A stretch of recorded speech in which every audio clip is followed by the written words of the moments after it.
Sekarang ni kita tengah tunggu husband kita dia tukar lampu sebab lampu kereta ni hari tu pasang kena tipu dengan kedai aksesori. Dia pasang sengit and tak berbaloi langsung bayar. So kita tukar dekat Area Sarjana ni. Tengah panas. Tapi dalam panas pun Almas tak sabar nak unboxing blind box daripada Mary Brown ni. Jadi kita makan Mary Brown lunch. So kita nak unboxing, dia ada 6 design. So cute. Anak kita tengah macam ni. Dia redha je panas-panas ni ha. Kalau tengok kat sini ada 6 design. Okay. Yang ni kat mana kamera? Okay, 1, 2, 3. Lepas tu dia ada 2 secret.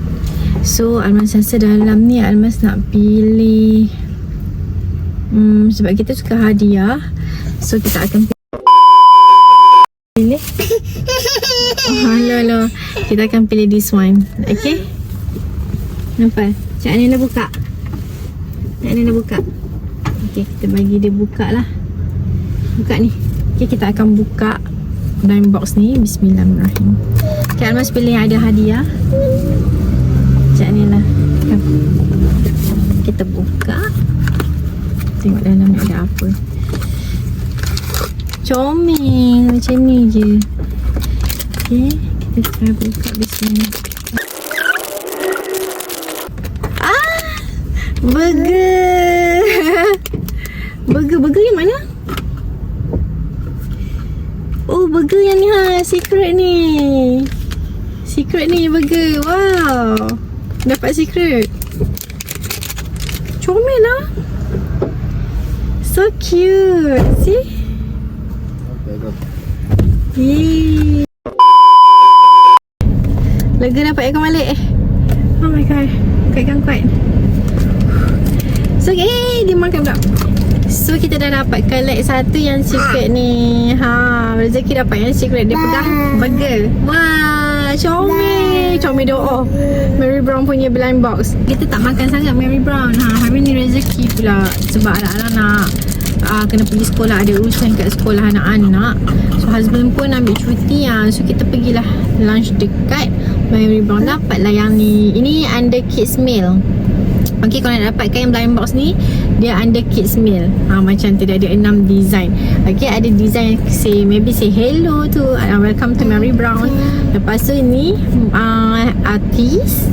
Lepas tu dia ada yang ni. Okay, dia bagi gift dengan cikgu. Lagi 2 ni burger dengan apa tak tahu lagi satu. Dapat secret ke tu? Dapat secret. Wow. Burger. Comel doh. Dia kata collect 6 design. Wow, So Naila. dapat burger. Suka dia.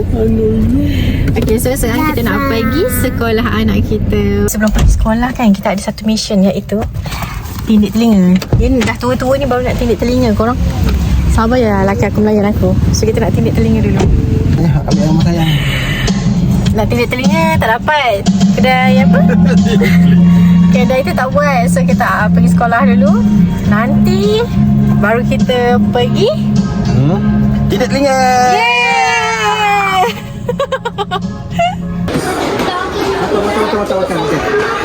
Sakit ada makan, yes? Tindik dah telinga kita tadi dekat Haris Puncak Alam. Memang staff dia friendly. Lepas tu kos untuk tindik RM30 termasuk dengan subang tindik. Tapi sebabkan lubang telinga Almas dah ada, cuma dia tak tembus and makin tutup, diorang tak tembak. Diorang masuk manual je.